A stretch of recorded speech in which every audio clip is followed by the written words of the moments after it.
지내셨습니까? 네. 이제 한 주 한 주 지나갈수록 기말이 가까워오고 학기가 끝나가고 있습니다. 그 가운데서도 여러분들 건강 잘 챙기고 또 공부도 열심히 하고 그리고 예배 자리에 빠지지 않고 나올 수 있도록 여러분들의 마음을 지키시기를 소망합니다. 어, 혹시 여러분들은 다른 사람들과 대화를 할 때 아니면 그냥 다른 사람들과 시선을 잘 맞추는 편인가요?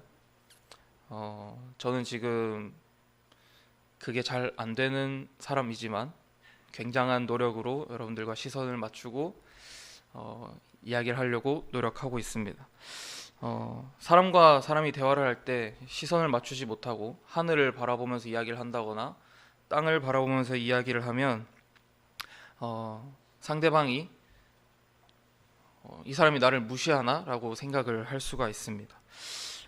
말하고 들을 때 그리고 상대방과 대화를 할 때 시선을 맞추는 것은 상대방에게 신뢰감을 주는 행동입니다. 그리고 상대방과 계속해서 대화를 하고 싶다는 신호가 되기도 합니다. 그런데 아까 이야기한 것처럼 다른 곳을 보고 이야기를 한다면 대화를 할 생각이 없다라고 보여지기도 합니다. 지난 2주 동안 우리는 하나님께서 하나님의 백성인 이스라엘 백성들과 관계를 세워 가시는 것을 보았습니다. 그리고 그 관계 속에서 하나님은 이스라엘 백성들을 향하여서 어떻게 하셨는지, 그리고 이스라엘 백성들은 하나님께 어떻게 했는지를 살펴보았습니다.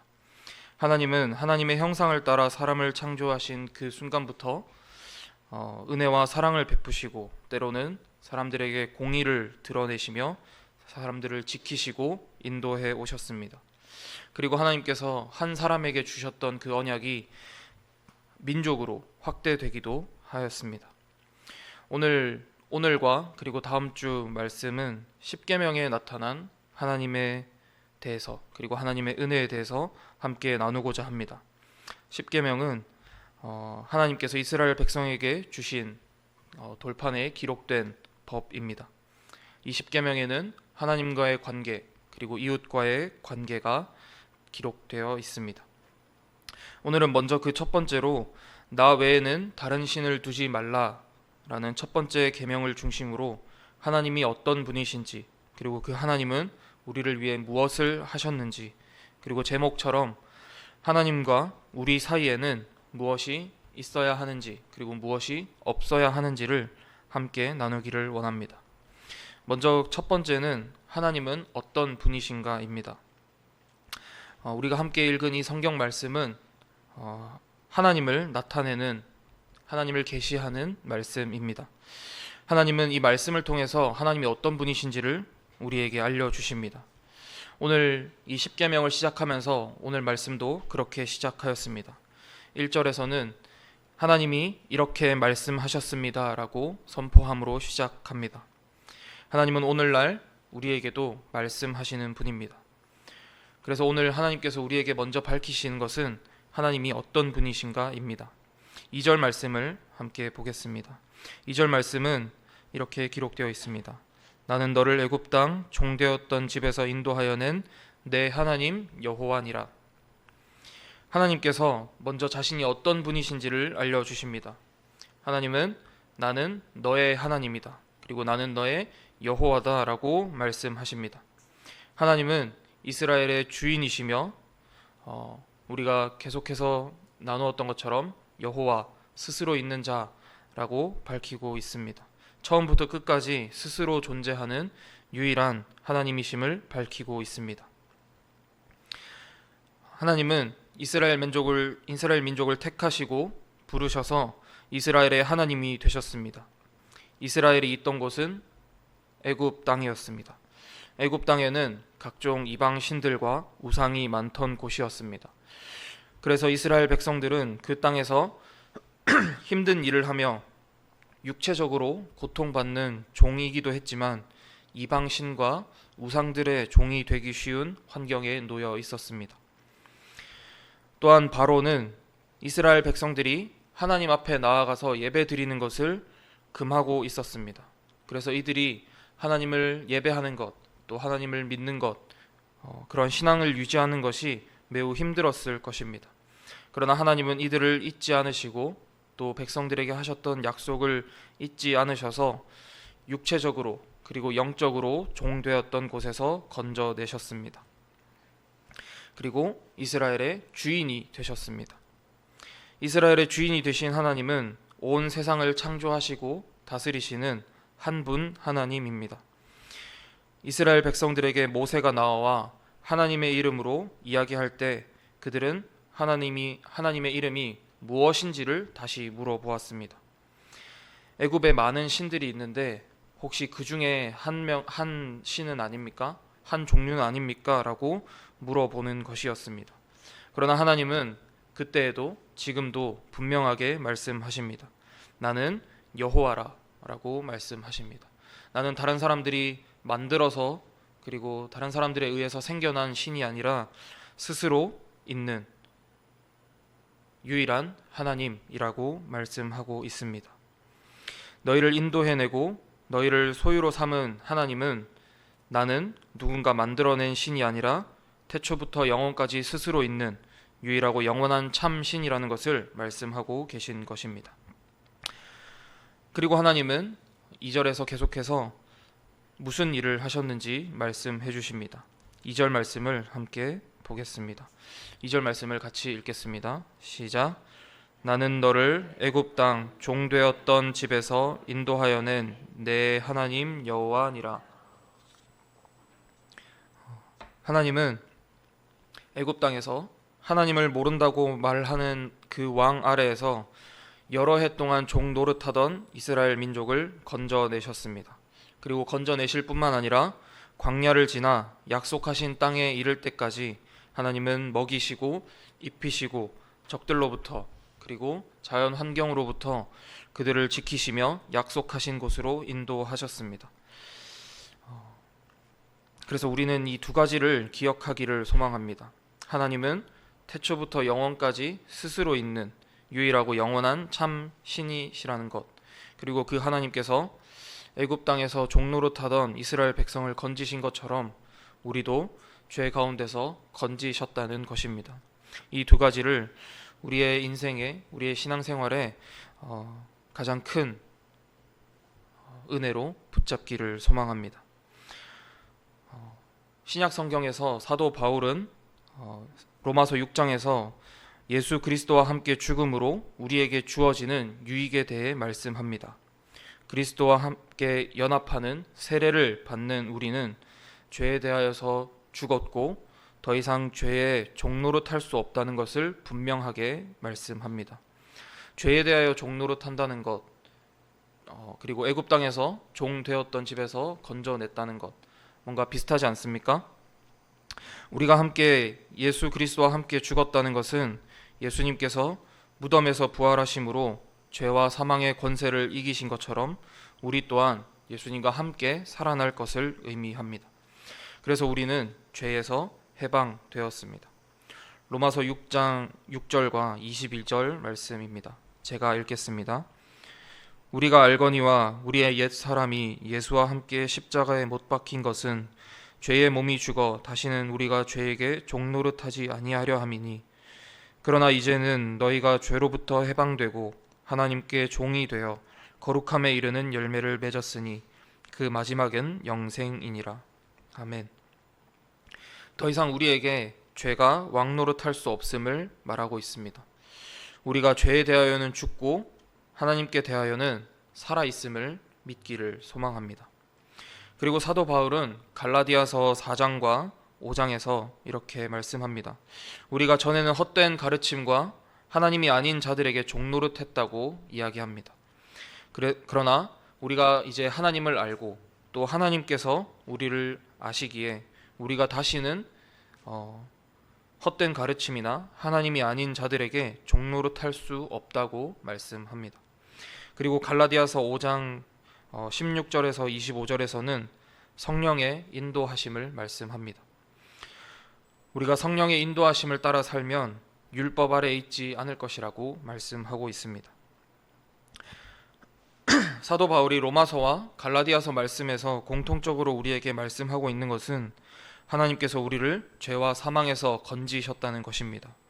죄의 종로로 타고 사망의 종로로 타던 우리를 그곳에서 건져내셨다는 것입니다. 그리고 다시는 죄가 우리에게 왕노릇 하지 못하도록 영원한 생명을 우리에게 주셨습니다. 그리고 우리는 하나님의 종이 되었습니다. 하나님의 종이 되었다고 해서 우리에게 자유가 없어진 것은 아닙니다. 우리는 죄로부터 해방되었고, 죄로부터 해방되었기 때문에 우리는 죽음으로부터 해방되었습니다. 이스라엘 백성들이 하나님의 말씀, 하나님의 명령인 십계명을 따르면서 살아야 했듯이 우리는 하나님의 말씀인 성경이 우리에게 주는 지식과 하나님을 아는 지혜, 그리고 성령이 우리 안에서 인도하시는 인도하심을 따라 살아야 합니다. 그러나 이것들을 방해하는 것들이 있습니다. 우리 육체의 욕망입니다. 육체의 욕망은 성령의 일을 거스릅니다. 육체가 하는 일은 분명합니다. 음행이나 더러운 것들이나 우상숭배나 그리고 주술을 외우는 것, 그리고 사람들과 원수 맺는 것, 그리고 분쟁을 일으키고 시기와 다툼을 일으키고 분열하고 또 이단을 만들어내고 투기하고 술 취하는 것들입니다. 이런 것들은 우리가 하나님 앞에 두어서는 안 되는 것들입니다. 그래서 하나님 3절 말씀에서 나 외에 다른 신을 두지 말라고 말씀하고 있습니다. 우리 3절 말씀은 함께 같이 읽겠습니다. 시작. 너는 나 외에는 다른 신들을 내게 두지 말라. 아멘. 이 말씀을 다르게 원어에 이제 가깝게 해석을 하면 나의 앞에 다른 신을 두지 말라라고 해석할 수 있습니다. 하나님께서 나의 앞에, 나의 얼굴 앞에 다른 신을 두지 말라는 뜻입니다. 하나님만이 유일한 하나님을 알고 하나님을 사랑하도록 하기 위해서 이 첫 번째 계명을 이스라엘 백성들과 우리에게 주셨습니다. 이러한 것들을 보면서 어떤 사람들은 하나님을 향해, 그리고 기독교를 향해서 다른 종교들을 인정하지 않으니까 왠지 꽉 막힌 종교라고 생각하기도 합니다. 그리고 다른 종교들은 서로를 인정하고 또 품어주기도 하고, 어떤 종교는 하나에서 만난다고 이야기하기도 합니다. 그러나 하나님은 오늘 우리에게 분명하게 말씀하셨습니다. 내 앞에 다른 신을 두지 말라. 왜 하나님께서 이 말씀을 주셨을까요? 사랑은 나누어질 수 없기 때문입니다. 우리에게 사랑하는 사람이 생긴다면 저에겐 아직 없지만 또 우리 친구들 중에는 연애를 하고 있는 친구들도 있고 할 텐데, 사랑하는 사람이 생기면 그 사람에게만 집중을 하게 됩니다. 그런데 나만 사랑한다고 생각했던 사람이, 혹은 내가 이 사람만 사랑해야 되겠다라고 생각했는데 내가 이 사람을 두고, 혹은 그 사람이 나를 두고 다른 사람들을 사랑한다면 그것은 가능한 일일까요? 말도 안 되는 일일 것입니다. 그리고 그것이 말도 안 되는 일일 뿐만 아니라 그 사람은 상대방을 진심으로 사랑하고 있지 않은 것이 분명할 것입니다. 하나님과 나 사이에서도 마찬가지입니다. 하나님 앞에 다른 신을 두는 것은 하나님을 사랑하지 않는 것입니다. 그래서 우리는 오늘 함께 읽진 않았지만 이어지는 두 번째, 세 번째 계명을 기억하고 함께 지켜야 합니다. 4절과 5절 말씀입니다. 제가 읽겠습니다. 너를 위하여 새긴 우상을 만들지 말고, 또 위로 하늘에 있는 것이나 아래로 땅에 있는 것이나 땅 아래 물속에 있는 것에 어떤 형상도 만들지 말며 그것들에게 절하지 말며 그것들을 섬기지 말라. 나 내 하나님 여호와는 질투하는 하나님인즉 나를 미워하는 자의 죄를 갚되 아버지로부터 아들에게로 3, 4대까지 이르게 하거니와. 우리가 지난주에 살펴보았던 것처럼 모세가 시내산에 올라가 있는 동안 이스라엘 백성들은 금송아지를 만들었습니다. 형상을 만든 것입니다. 그들은 그것을 통해 하나님을 예배하겠다고 했지만 그들은 하나님을 예배한 것이 아니었습니다. 그리고 하나님은 그것을 기뻐하지 않으셨습니다. 하나님은 사람이 만든 어떠한 형상으로도 표현될 수 없는 분이시기 때문입니다. 하나님은 이 세상에 있는 피조물로 표현할 수 없는, 그리고 이 피조물을 다 만드신 창조주이시기 때문입니다. 그래서 하나님은 우상을 만들지 말고 그것을 섬기지도 말라고 하셨습니다. 오늘날 우리에게 우상은 어떤 것들입니까? 여러분들은 혹시 집에서 우상을 조각해서 만들어서 예배를 드리십니까?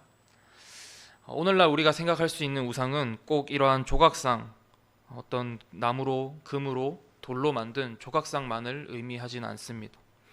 그 의미가 이제는 더욱더 확장되어서 우리가 하나님보다 더 사랑하고 하나님보다 더 의지하며 하나님보다 더 많은 시간과 마음을 쏟는 것이 있다면 그것이 무엇이든 우리에게 우상이 될 수 있습니다.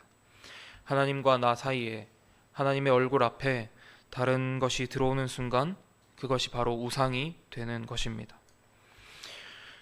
하나님 외에, 그리고 하나님 앞에, 하나님과 나 사이에 다른 신을 두지 않고 하나님을 예배하는 것은 어떤 마음으로 예배하는 것인지 세 번째 계명에서 말씀해주고 있습니다. 7절 말씀입니다. 너는 내 하나님 여호와의 이름을 망령되게 부르지 말라. 여호와는 그의 이름을 망령되게 부르는 자를 죄 없다 하지 아니하리라. 이 7절 말씀에서 망령되게라는 말은 하나님의 이름을 가볍고 의미 없이 사용하는 것을 말합니다. 하나님을 사랑한다고 말을 하면서 하나님을 존중하지 않고 하나님의 말씀과 상관없이 살아간다면 하나님의 이름을 헛되게 사용하는 것과 같습니다. 반대로 하나님을 사랑하는 사람은 하나님의 이름을 귀하게 여기고 하나님의 이름을 존경하는 마음으로 예배합니다. 결국 이 세 번째 계명은 하나님을 어떤 마음으로 사랑하고 예배해야 되는지를 가르쳐 줍니다. 하나님과 나 사이에 다른 것이 없이 하나님만을 사랑하는 사람은 하나님의 이름을 가볍게 대하지 않습니다. 이제 말씀을 정리하도록 하겠습니다. 하나님께서 사랑하는 백성들에게 주신 첫 번째 법에는 그 내용은 하나님을 사랑하는 것입니다. 하나님과 나 사이에 어느 것도 두지 않고 하나님만 바라보는 것입니다. 우리를 죽음으로부터, 그리고 우리를 고통과 죄로부터 건지실 분은 오직 하나님 한 분이라는 사실을 기억하고 하나님 앞에 다른 신을 두지 않고 하나님과 내 얼굴 사이에 다른 무엇이 끼어들지 않도록 할 때 하나님은 은혜를 베풀겠다고 말씀하십니다. 6절 말씀입니다. 출애굽기 20장 6절 말씀입니다. 나를 사랑하고 내 계명을 지키는 자에게는 천대까지 은혜를 베푸느니라. 우리는 우리가 종이었다는 사실과 그리고 그것을 하나님께서 속량하시고 죄사함을 주셨다는 사실을 기억해야 합니다. 하나님께서 애굽 땅 종되었던 집에서 너를 인도하여 내었다는 이 말씀은 출애굽기와 신명기 그리고 여호수아에서도 계속해서 반복됩니다. 하나님은 이스라엘 백성들에게 계속해서 이 사실을 상기시켜 주고 계십니다. 나는 너를 애굽 땅 종되었던 집에서 인도하여 낸 너의 하나님이다 라는 이 말씀을 계속 반복하고 있습니다. 또 신약 성경에서 우리가 함께 아까 본 것처럼 로마서와 갈라디아서에서는 우리가 죄의 종이었으나 예수 그리스도의 십자가의 죽으심과 부활하심으로 그 종에서 해방되었다라는 것이 반복되기도 합니다. 이 사실을 통해서 하나님은 이스라엘 백성에게 그리고 오늘 우리에게 하나님이 어떤 분이신지, 하나님이 어떤 일을 하셨는지 말씀하십니다. 그리고 이 6절 말씀을 주십니다. 내 계명을 지키는 자에게는 천대까지 은혜를 베풀겠다. 이제 우리는 하나님과 나 사이에 두었던 모든 것을 치워버리고 온전히 하나님의 얼굴을 마주 보아야 합니다. 나 외에 다른 신을 섬기지 말라는 하나님의 이 계명을 지켜야 하는 것입니다. 여러분들이 살아가면서 하나님의 말씀에 순종하며 살거나 또 다른 사람들과 비교했을 때 나는 하고 싶은 대로 하며 살지 못하는 것 같거나 또는 손해보는 것 같을 때가 있으십니까? 우리가 무엇의 종이었는지를 기억해야 합니다. 우리 안에 있는 죄로 말미암아서 죽을 수밖에 없던 우리가 영원한 생명을 얻고 살아났다는 것을 기억합시다. 우리 안에 그 믿음과 십자가의 사랑이 있다면 하나님이 우리를 죽기까지 사랑하셔서 구원하신 분이시며 우리와 언제나 함께 하시며 끝까지 우리를 도우시는 하나님이 계시다는 것을 알고 믿는다면 하나님의 말씀을 잘 듣고 하나님의 계명을 기쁘게 지키려고 노력하는 여러분들이 되기를 소망합니다. 그리고 그때 하나님께서 부어주실 그 은혜를 경험하게 되기를 소망합니다. 또 이 시간 우리가 돌아보아야 할 것은 여러분들에게 하나님보다 더 중요한 것들이 있으십니까? 하나님과 눈을 마주쳐야 하는데 하나님의 얼굴과 내 얼굴 사이에 다른 무언가가 있지는 않는지 돌아보기를 원합니다. 오늘날 우상은 아까 이야기했듯이 어떤 조각이나 어떤 형상만을 의미하지는 않습니다. 돈이나 성공, 그리고 직업, 경력, 학벌과 지식, 외모와 건강, 또 연애와 결혼, 자녀, 그리고 권력과 영향력, 인정과 인기 등이 될 수 있습니다. 이것 자체로는 하나하나는 하나님께서 주신 좋은 것들입니다. 그러나 그것을 하나님보다 더 사랑하면, 그것에 하나님보다 더 많은 시간을 빼앗기고 마음을 빼앗기면 그것은 우상이 됩니다. 이렇게 형체가 없는 이러한 것들의 우상의 특징은 네 가지입니다. 과도한 감정 반응, 지나친 헌신, 정체성의 근원, 그리고 구원자 역할입니다. 이런 것의 특징은 그것을 잃으면 내 삶이 무너질 것처럼 느끼고 또 하나님께 드려야 할 시간과 에너지를 모두 쏟으며 그것이 없으면 자신의 가치가 사라진다고 생각합니다. 그리고 가장 큰 문제는 네 번째인 구원자의 역할입니다. 가장 큰 문제는 하나님이 아닌 어떤 것이 나를 행복하게 해줄 것이라고, 나를 편안하게 해줄 것이라고 믿는 것입니다. 사랑하는 우리 중고등부 여러분, 오늘 말씀에 하나님께서 하나님 스스로 하나님에 대하여 말씀하신 것을 기억하기를 소망합니다. 우리가 이와 같은 우상을 이기는 방법은 하나님의 거룩하심을 보는 것과 예수 그리스도의 십자가의 부활의 복음을 깊이 묵상하는 것, 죄에서 우리를 자유케 하시고 성령 하나님의 인도하심으로 늘 하나님 안에 거하게 하는 사랑과 은혜를 기억하는 것입니다. 예수님은 제자들에게 이렇게 말씀하셨습니다. 요한복음 8장 31절과 32절 말씀입니다. 함께 읽겠습니다. 그러므로 예수께서 자기를 믿은 유대인들에게 이르시되 너희가 내 말에 거하면 참으로 내 제자가 되고 진리를 알지니 진리가 너희를 자유롭게 하리라. 아멘. 예수님은 죄에서 우리를 자유케 하셨습니다. 이 자유는 모든 것으로부터의 해방, 그러니까 무조건적인 자유나 방종을 의미하는 것이 아닙니다. 자유를 얻은 자가 진정으로 자유를 누리는 방법은 내 말에 거하는 것입니다. 예수님의 말씀 안에 거하는 것입니다. 진정한 자유는 하나님과의 바른 관계 속으로 들어가는 것입니다. 오직 그것만이 진정한 자유를 가능케 합니다. 이러한 면에서 오늘 우리가 함께 나눈 이 10계명의 첫 번째, 그리고 두 번째, 세 번째 계명은 진정한 의미에서 자유를 얻는 길을 말해주고 있습니다. 하나님 외에 다른 신을 두지 않는 것, 그리고 우리가 더 이상 죄에 대하여 종노릇하는 것이 아니라 하나님 아버지의 자녀로서, 하나님 아버지의 하나님의 종으로서 우리가 살아가는 것입니다. 하나님이 우리에게 원하시는 것은 하나님을 사랑하는 것입니다. 하나님을 사랑하는 것은 어렵지 않습니다. 하나님께서 직접 알려주신 하나님의 계명을 지키고 하나님을 사랑하는 저와 여러분이 되기를 소망합니다. 기도하겠습니다. 하나님 아버지 감사드립니다. 저희가 죄에 대하여 그리고 그 죄의 결과인 사망의 종노릇하고 하나님이 아닌 다른 무엇을